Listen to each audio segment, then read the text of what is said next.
Hello, welcome back to FATS, 4 letters, 4th episode. I have been so excited for this episode because I can finally talk about electronic music. Yeah, we've discussed electronic effects and instruments like reverb, tape loops, fucking keyboards, guitars and shit, but I think what makes the 70s so damn interesting is that electronic music basically begins at this point. I'm talking acts like Kraftwerk, YMO, Popova, Terry Riley, Klaus Schultz, Vangelis, Eliane Radigu, Giorgio Moroder. That's Moroder by Giorgio. I'm talking pure synthesizers, pure drum machine. You know the fucking shtick.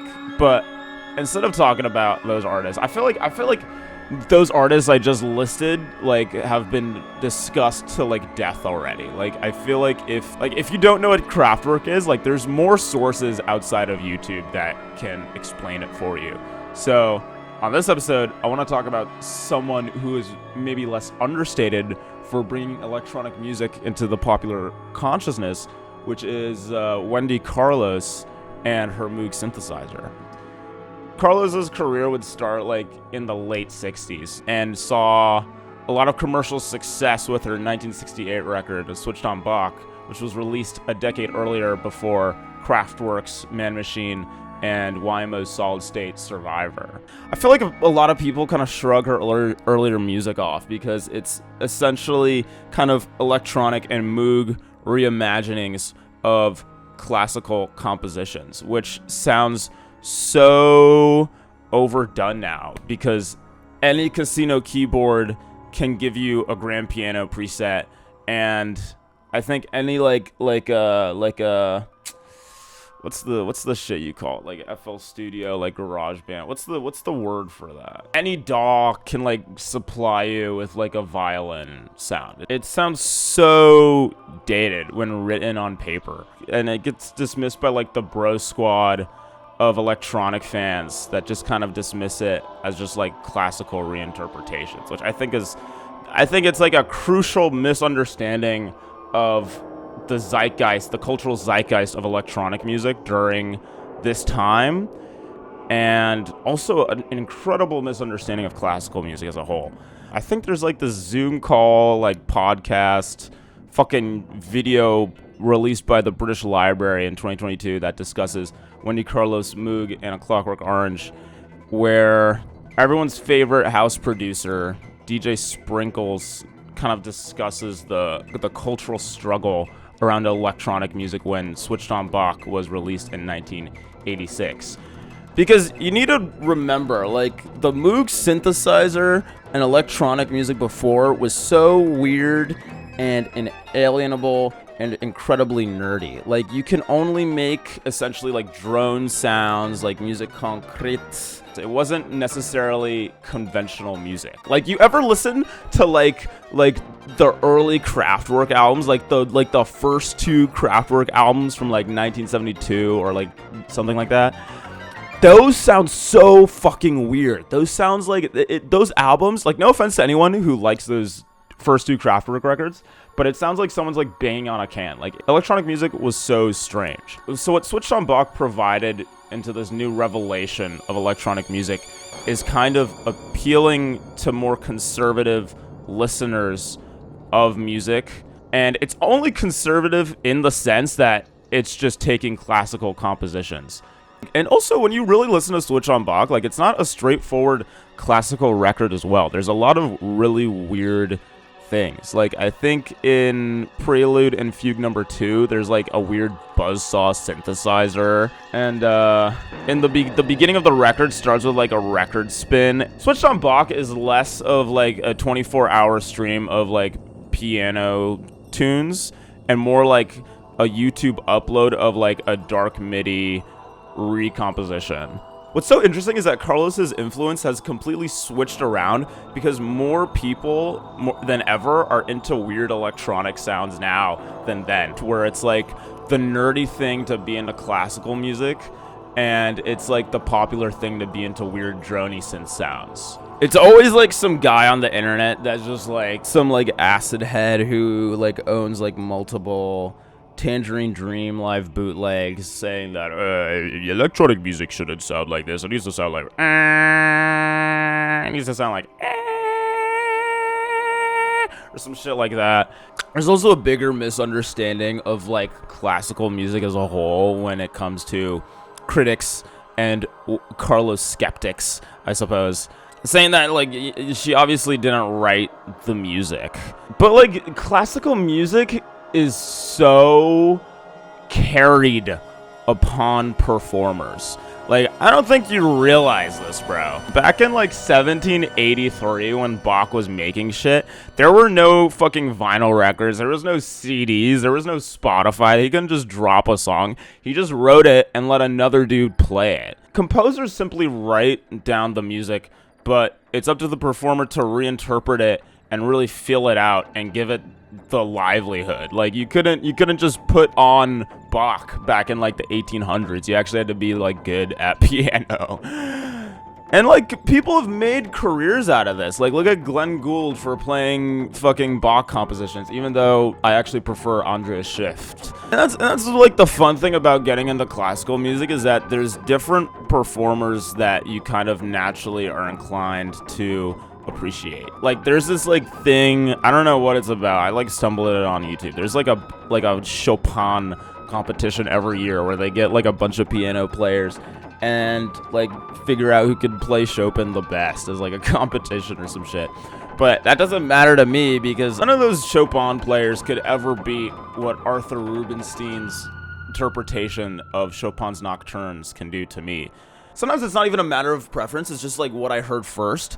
Like, I remember listening to Scarabin's Etudes performed by Vladimir Sofronsinski, and now anytime I listen to it by Vladimir Ashkenazy, it just ain't the same, man. It's really interesting to put Carlos at the beginning of the benchmark that led into popular electronic music, because for me, her music was like the first electronic or ambient song I think I ever heard, ever. I don't know how I stumbled onto it, but when I was like 9 or 10 years old, I remember listening to the opening theme of A Clockwork Orange so many times on my iPad. I thought it was like the most interesting thing. I'd never heard anything like it. Imagine being a caveman and listening to Drexia for the first time. Like, what the fuck? That was like, it's like, what are these sounds? Like, this is so intense. This is so awesome. I've literally, this like put like a new standard into like everything.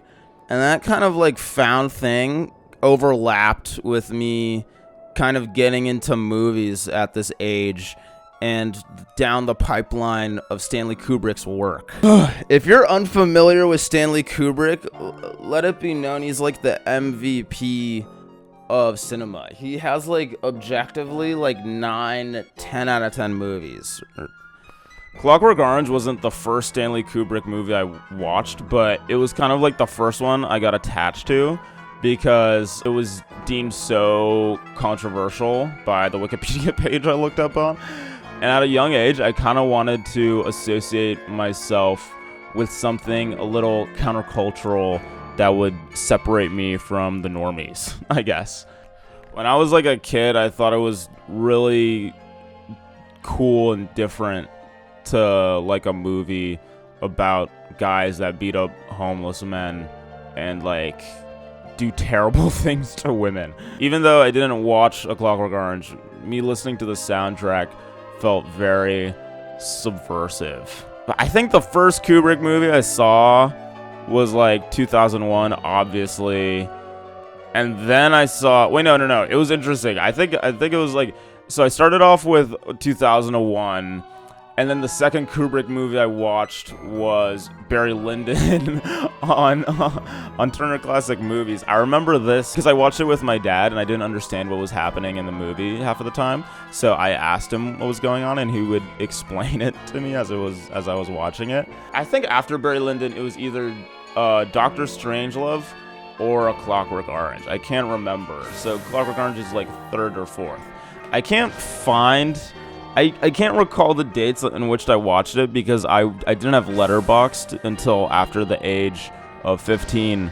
So I forget, like, the order of which I watch things. I need, like, an app to, like, tracks what I was doing on that day, you know. Needless to say, I'm so excited to talk about this album because this is not only the beginning of popular electronic music, but also my foray into electronic music and, I guess, alternative music in general. So, without further ado, we're gonna start it with the track that even led me into this pipeline. It's the title music.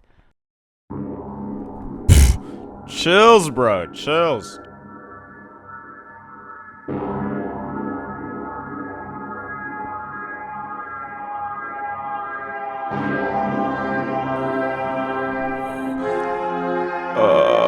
Dude, that transition from the drone synth to the lead is so fucking iconic.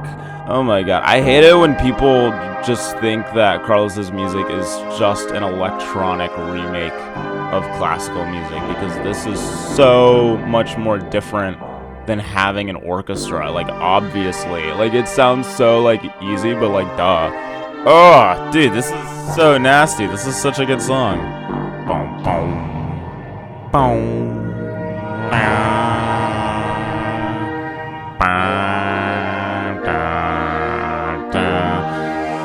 Live electronics and Moogs are like post instruments because they're just able to make any sound you want. Like, the lead doesn't sound strictly like horns, it feels like a blend of that and like an organ to make something truly original and elegant. Like, this bass doesn't even sound like a bass, it sounds like a giant ass drum sometimes. This song kind of reminds me of what like Brian Eno and company would do on Apollo. I feel like people rarely talk about just how good the opening to Clockwork Orange is. Like, yeah, it has the iconic Kubrick stare, and I haven't been to film school in a brick, so I don't really know if people are discussing this movie as often. But it tells you everything you need to know about the film in the first 2 minutes. You know how long artsy directors take their sweet time to let you know what the movie is like 10 minutes into the movie? It's like the longest 10 minutes you'll ever sit through. It's like they're building up like nothing. They're like building up like random mysterious like shit. First thought of a Clockwork Orange, you get the main characters. It establishes an underground setting through fashion choices and set decor. You can tell that these guys are just like delinquents, and like from like the naked women furniture, you know, they're up to some fuck shit, you know. The soundtrack just prepares you for the story you're gonna get into. It's harrowing, it's cruel, it's kind of nostalgic, it's peak Kino. The soundtrack also establishes the future setting and implements classical music, which is obviously pretty important to Alex DeLarge's character in this movie, who has an obsession with Beethoven. There's a lot of good tracks on this album that just flexes how good Wendy is at electronic programming. You gotta remember, Moog synthesizers are like these like fucking like bookshelf tall fucking gizmos you could just fuck around with. There's a song on here that reinterprets the opening track's Funeral of Queen Mary as if it was composed by Beethoven, which is pretty cool. There's I think what else is here? They got the William Tell Overture, which is the scene where Alex is having sex in fast motion, which also sounds super fucking fast. But I'm gonna talk about the Ode to Joy reinterpretation on here, which is track 2, titled March from a Clockwork Orange on the soundtrack album. We're gonna skip ahead because it's like 7 minutes long. You got some Vocoid vocals here. It's like early Hatsune Miku. They probably put that goddamn tube in their throat and had to sing through it or some shit. I don't know who's singing on it. Maybe it's Wendy, I don't know. This is the best part of the song, though. Oh my god.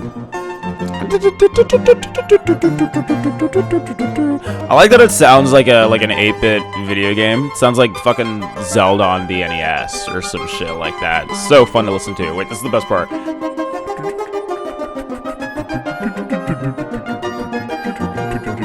Dude, arpeggio synths are my fucking shit. I feel like you hear these like all the fucking time. Like, this is in every fucking song, dude. Those are like every fucking electronic song has this.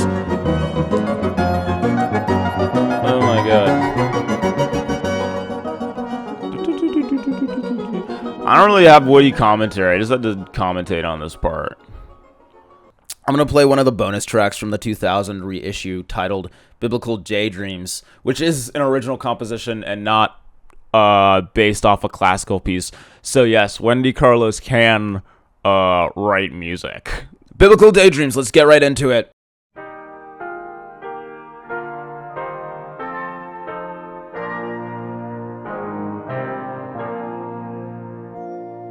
I got the layers of sounds on this track, dude. Oh my god. Stacking the electronic organ on the grand piano is phenomenal. Wendy would record her earlier music, including Switched on Bach, with an 8-track recorder, so there's a lot of sampled elements in a lot of her music.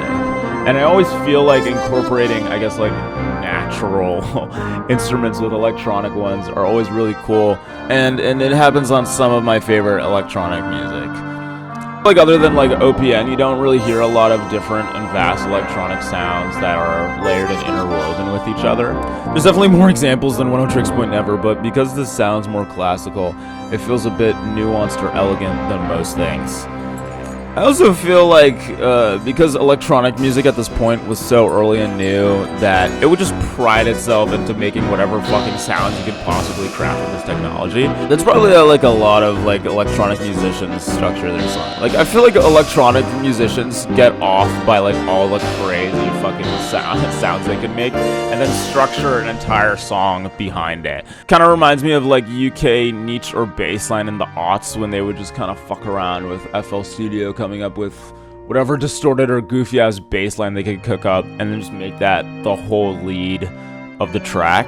I believe that sound experimentation is what makes electronic music so orthodox and maybe so differentiating from most musical crowds at the time of this release. You ever see like a live electronic set, not a DJ set, like a real live electronic set where like the musician is behind a table with a bunch of fucking knobs and screens and dials and like pressing fucking... I don't know what's happening behind the table, and I don't think the musician does either. I think that is what makes electronic music so captivating.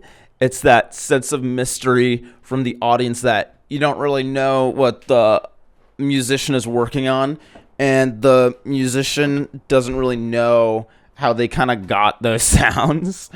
So it's just kind of like a larger stake in the universe, perhaps. So the rest is history. I listened to Clockwork Orange when I was 10. I grew up, and now I'm a loser. This is such a short episode, but I hope you put the Clockwork Orange soundtrack as a part of your rotation. I don't think any of Wendy's music is on streaming, so I guess you'll just have to watch the movie. I don't know. I hope this turns you on to like actually kind of getting into her music, because it's not just like classical reinterpretations. There's actually many weird, percussive, and like fun synthesizer play here, and I think that's what makes it so unique. I don't know. Thank you for listening, I guess. Blah, blah, blah, blah, blah, blah, blah. Just tune in next time when I'm finally done with this shit.